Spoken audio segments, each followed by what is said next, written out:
बिस्मिल्लाहिर रहमानिर रहीम।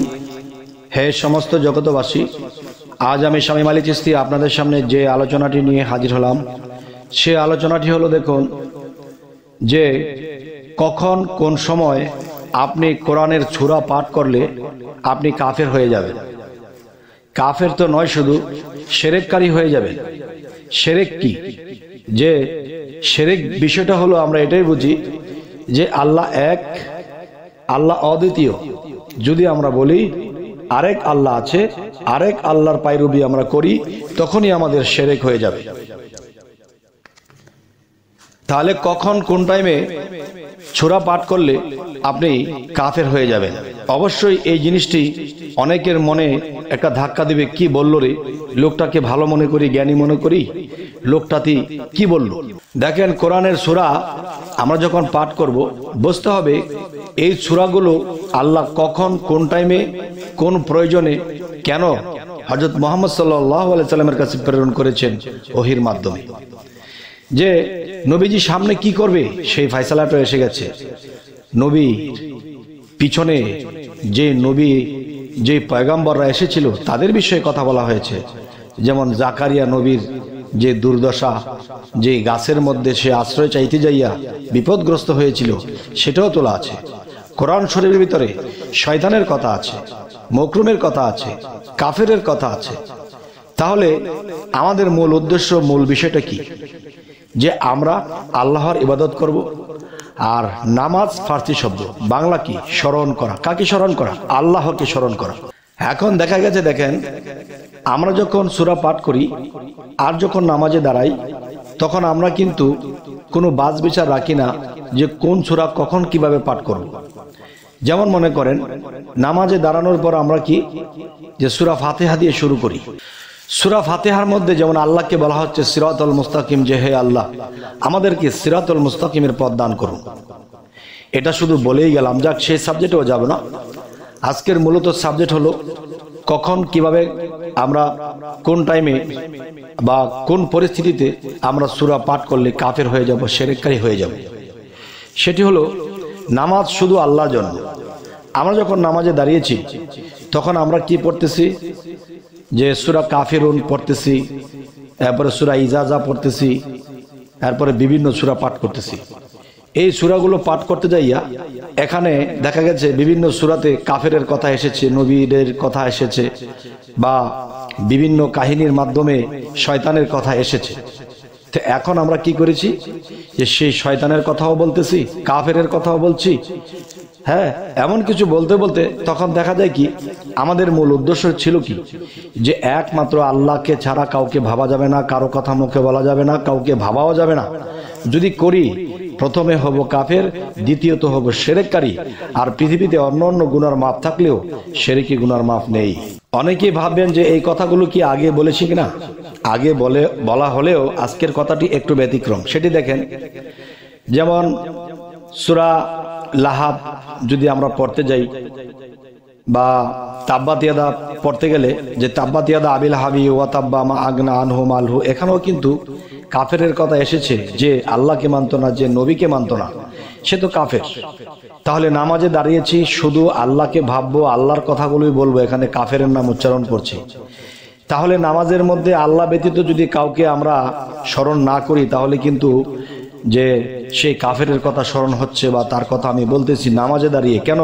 আমরা নামাজের বাহিরে আমরা আল্লাহকে বলবো যে হে আল্লাহ, কাফেরের মতো যে মানুষগুলো আছে, আবু জাহেলের মতো মানুষ যারা আছে, তাদেরকে তুমি আল্লাহ হেদায়েত দান করো। নামাজের বাহিরে মোনাজাতে বলবো। নামাজ তো শুধু আল্লাহর জন্য। তাহলে এখানে জাকারিয়ার মধ্যে গেলেও কাফেরের কথা আছে।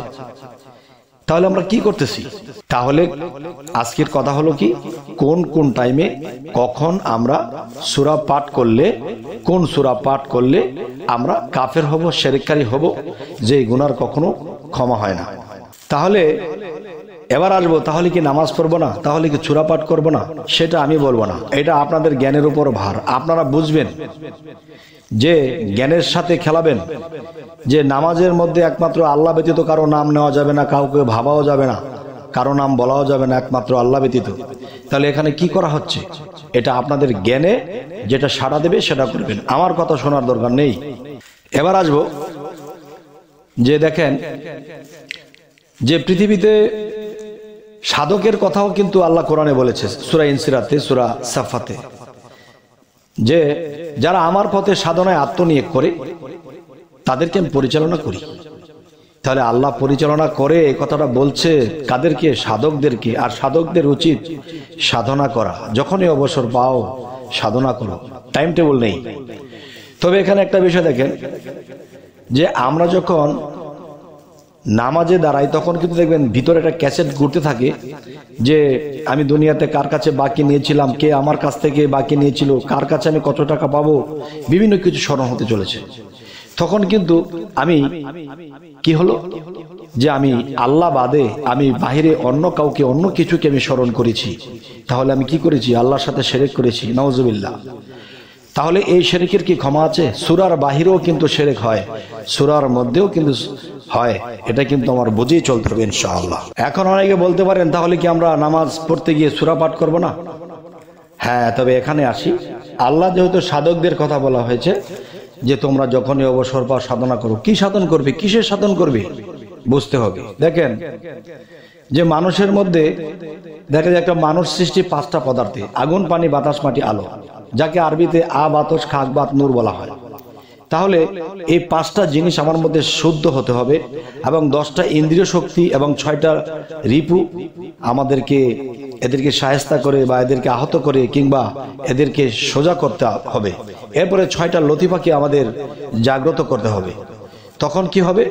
তখন আপনি ধ্যানে বসে যাবেন। এই ধ্যানটি কার হবে? আল্লাহর জন্য ধ্যান করছেন, আল্লাহকে নিয়ে ভাবছেন। যখন আপনি ধ্যান করবেন তখন আল্লাহ নাম ছাড়া আপনার মুখে কিছুই থাকবে না। তখন দেখা যায় আমরা যখন বিভিন্ন সূরা বা বিভিন্ন কিছু ভাবি তখন কিন্তু সেই সূরার মধ্যে কাফেরের নাম, শয়তানের নাম, বিভিন্ন কিছু আসে পড়ছে।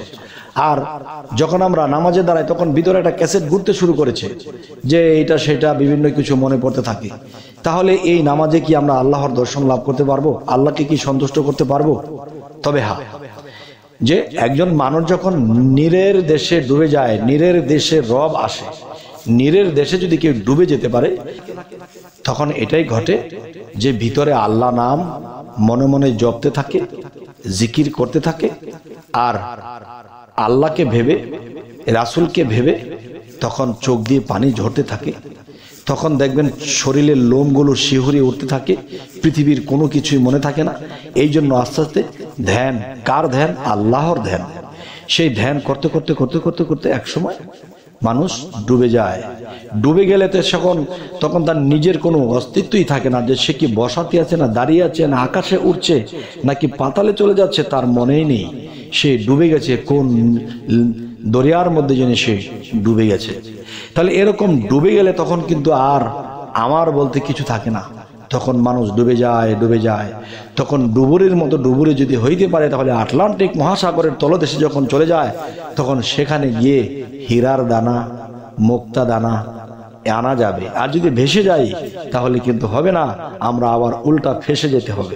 তাই এই বিষয়গুলো কেন বলছি? হযরত মুহাম্মদ সাল্লাল্লাহু আলাইহি সাল্লাম যখন তিনি 14.5 থেকে 15 বছর তিনি ধ্যানে ছিলেন, সেই ধ্যানের মধ্যে কোরআন নাজিল হলো, সেই ধ্যানের মধ্যে তার সিনা পরিষ্কার হলো, সেই ধ্যানের মধ্যে সে আল্লাহর সাক্ষাৎ লাভ করলো, সেই ধ্যানের মধ্যে দেখা গেছে নবুয়ত লাভ করলো।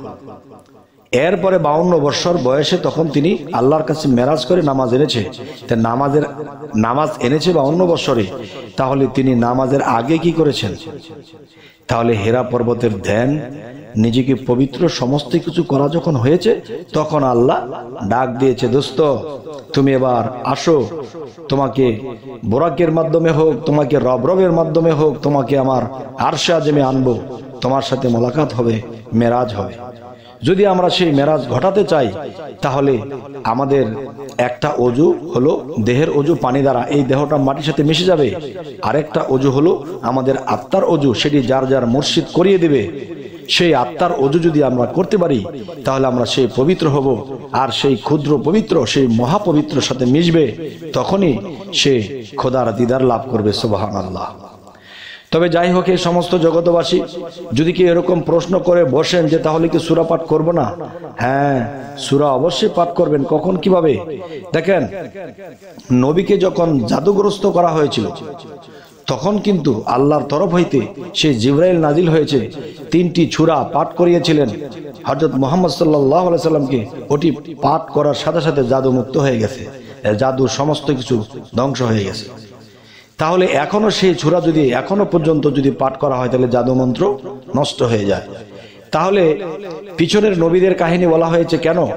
যে হে দোস্ত, তুমি আমার প্রাণ প্রিয় দোস্ত, তোমার পিছনে যে নবীগুলো এসেছিল তাদের, তাহলে বোঝা গেল আমাদের সেই পবিত্র হতে হবে। আর না হয়তো আমাদের কপালে কখনোই মেরাজ জুটবে না, আল্লাহর সাক্ষাৎ কখনোই কপালে জুটবে না।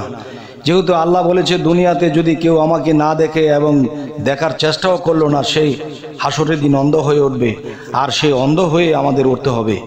তাহলে সমস্ত নামাজ রোজা যাই কিছু আছে সমস্ত কিছুর আগে যেটা আমাদের করতে হবে সেগুলা করলে নিজেকে পবিত্র করার পর এরপরে আল্লাহর ধ্যানে বসেন, আল্লাহকে স্মরণ করেন। স্মরণেরই আরেক নাম হলো নামাজ।